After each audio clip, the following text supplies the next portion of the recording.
Hey, what's up mga kaunlad? Kumusta kayo? Yan. Thank you GJ Motovlog for feedback. Hindi ko rin napansin nung pagka-upload ko, upload lang ako, na-upload kagad, walang panood. Napakahina pala ng boses ko talaga, nasagad ko yung hina.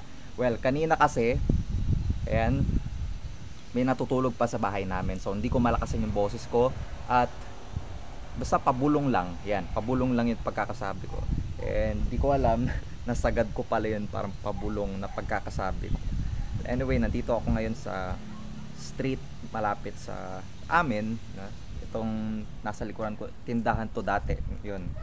So ayun nga, back to the topic. Thank you for the feedback at palatandaan lang yan na nag-e-enjoy kayo sa mga videos ko. Alright, so it's 10:51 in the morning na.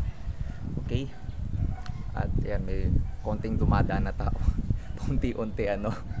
Unti-unti sinasanay na natin mag-vlog in public, even medyo nakakahiya, but at least wala tayong ginagawang masama, hindi tayo nakakaagrabyado ng tao. Tuloy natin kung ano yung passion and hobbies natin, gawin natin. Okay, so yan. For the topic for today's episode, ano ba yung topic ko kanina? Limutan ko na. Well, ito, by the way pala, sa mga bago pa lang sa channel ko na ito, walang edit muna ito. Ito yung day 22 of 30 days 30 vlogs challenge ko. Walang ka-edit muna to. Bali, ang minamaster ko dito is that yung pagsasalita sa harap ng cam. And yun nga, hindi kasi ako satisfied eh.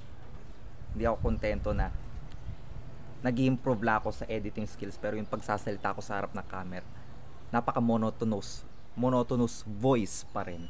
Yan, kita nyo, nagbabakel. Pero anyways, may editing naman. Pero ayoko naman masanay sa ganyan.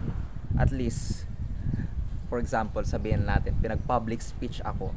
At least, unti-unti, ngayon pa lang, makapag-public speech man ako, hindi sa ministry sa labas, yon, secular.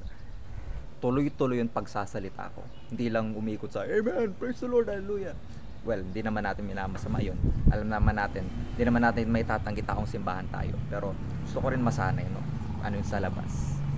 Ayan. So, ayan nga. Sa likod ko, ayan, sa harap. As you can see, merong born again church. Ayan, malapit sa amin.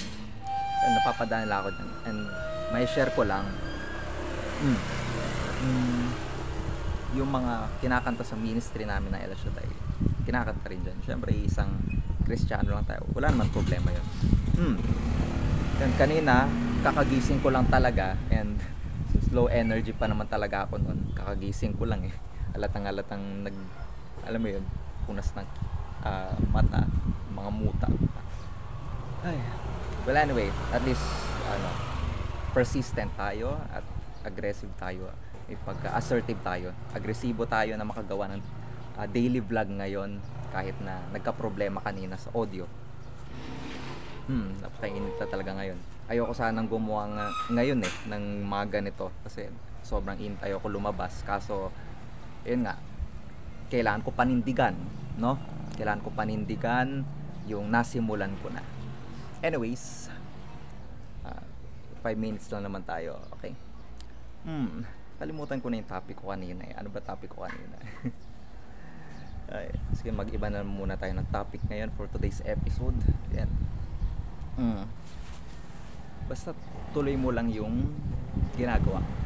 Be focus sa kung anong goals mo sa buhay.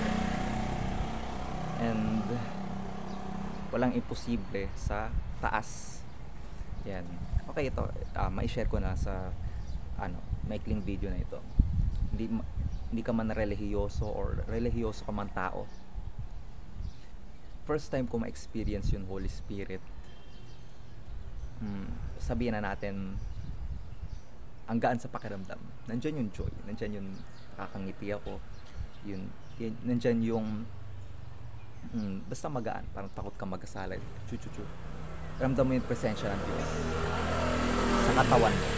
Yung parang pag naglalakad ka, parang nandyan yung presensya ng Diyos sa katawan. First time ko ma-experience yun. And I hope this year this year is gonna be a revival, no? Paano ko na-experience yung Holy Spirit?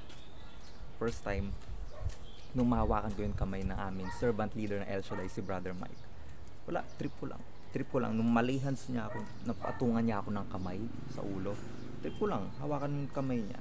And hindi ako familiar sa Holy Spirit, sa presensya ng Holy Spirit, sa fruits of the Holy Spirit that time. That time ko lang nalaman. Holy Spirit pala yung naramdaman ko, yung presensya na pumasok sa akin. Yun. And feeling ko noon naayos ang buhay ko.